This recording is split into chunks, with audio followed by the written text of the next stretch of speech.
बीडचं आपल्या सुरेश दस आपल्या बीडचे आमदार संपूर्ण महाराष्ट्रात त्यांनी सगळं हे आंदोलन उचलून धरलेलं आणि हे मोर्चे त्यांनी पण उचलून धरलेलं. मनोज जरांगे पाटील मराठा आरक्षणचे योद्धा. मग सुरेश दस आपलं बीडचे आमदार. मग राहुल म्हणून एक हिरो, मराठी चित्रपटांचा हिरो, सोलापूरचा हिरो, राहुल म्हणून एक सोलापूरचा हिरो, आणि त्यांनी शिवाजी महाराजांच्या बद्दल काय वक्तव्य चुकीचं वापरलेलं. मग सुरेश दसने इंटरव्ह्यूमध्ये पत्रकार परिषदमध्ये ह्याला चपलीनं मारा म्हणलेलं, कुठं दिसेल तसे राहुलचं टक्कल फोडा म्हणलेलं. सुरेश दस आपला आमदार एवढं धमके आमदार. आणि संतोष देशमुख होता त्यांनी मॅटर बाकीच्या काय आमदारांनी, आणि आपले राष्ट्रवादीचे पण आपले हे जे आमदार आपले तुतारीचे आमदार त्यांनी पण उचलून धरलेले. पण राहुलला चपल्याने मारा म्हणलेले सुरेश दस आपले आमदार सुरेश दस चपल्याने मारा. ह्यानं शिवाजी महाराजांच्या पायी एवढं वक्तव्य चुकीचं केलं असं बोलला. छत्रपती शिवरायांच्याबद्दल असं कसं चुकीचं बोलला. राहुलला दिसलं की चपल्याने मारा. मराठी चित्रपटाचा सुपरस्टार आहे, हिरो आहे, त्याला कळायला पाहिजे. टक्कल आहे त्याच्या डोक्यावर, हे आहे, पण त्याच्या डोक्यावर टक्कल हाणलं तर डोक्यातनं लाल पाणीच निघाली.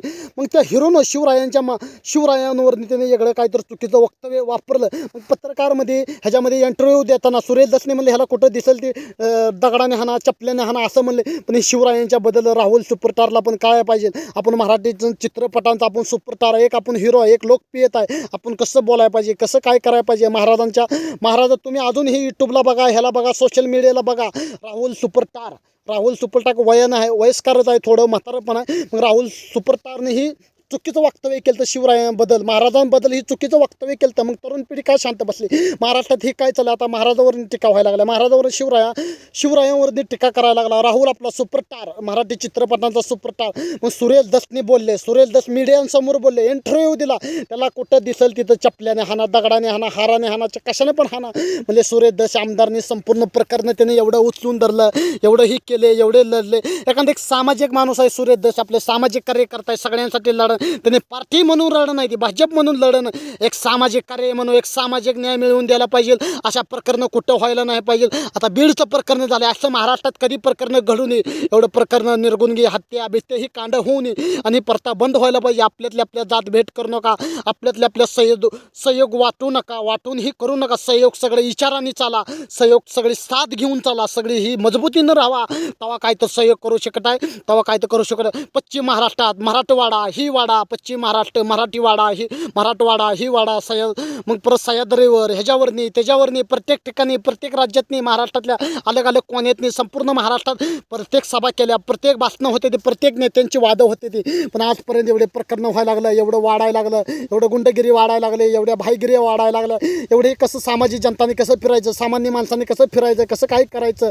सामान्य सरपंच सुरक्षा राहत नाही, ही राहत नाही. मग सामाजिक कार्यकर्ता पण कसं सुरक्षित राहायला. आमच्यासारख्या कार्यकर्त्याला पण धमकी येते, त्या भाषण काय करता, ही काय करता. पण आम्ही कोणाचा घाबरत नाही, गांडोच्या औलाद म्हणून कधी जगायचं नाही. एक दिवस मर्दावनी जगायचं, वाघावनी जगायचं, मेलं तर चालेल. गोरगरिबांसाठी अन्यायाला सहन करायचं नाही. जिथं अत्याचार होते, कुठं भ्रष्टाचार होते, तिथं आवाज आपण उठवायचा. मजबूतीनं लढणारा एक सामाजिक कार्यकर्ता, शिवरायांचा सहयोग, शिवरायांच्या आशीर्वादाने लढणारा एक कार्यकर्ता चांगदेव जाधव.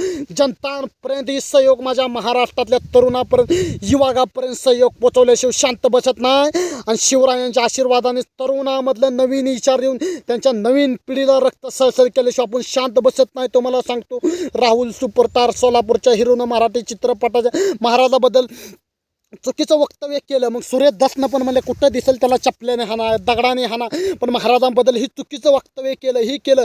तुम्हाला सांगतो महाराष्ट्रात चांगदेव जाधवनं एवढी सभा केल्या, एवढं तरुणांमधली रक्त सळसळ करायला बघतो, तरुणांचं नवीन विचार करायला बघतो, तरुणांचं कुठं काहीतरी निर्माण व्हावं बघतो, कुठं काहीतरी उद्धार व्हावं बघतो. नवीन पिढीला घेऊन नवीन आपला पश्चिम महाराष्ट्र, ही महाराष्ट्रामध्ये नवीन काहीतरी करावं बघतो. जय महाराष्ट्र आपण कशा पाहिजे म्हणतो, जय महाराष्ट्र आपण कशा पाहिजे, महाराष्ट्रातच असून आपण जय महाराष्ट्र म्हणायचं का. आपण जय महाराष्ट्र कशा पाहिजे, महाराष्ट्रातच असून जय महाराष्ट्र म्हणतो का नाही. जय महाराष्ट्र आपण म्हणतो कशा पाहिजे म्हणतो, महाराष्ट्राचा आपल्याला शान आहे, महाराष्ट्राचा आपण हे आहे, शिवरायांचा महाराष्ट्र आहे, मराठी रक्तांचा महाराष्ट्र आहे, छत्रपतींचा महाराष्ट्र आहे. महाराष्ट्रात किती होऊन गेली, किती काय झाले. मग आपण जातभेद करतो, ही करतो. महाराष्ट्रात आपण काहीतरी नवीन निर्माण करायची ताकद ठेवायला पाहिजे. महाराष्ट्रातल्या जनताने कमिटमेंट करायला पाहिजे.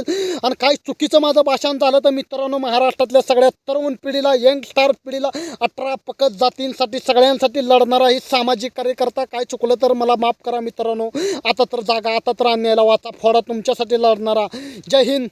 जय शिवराया.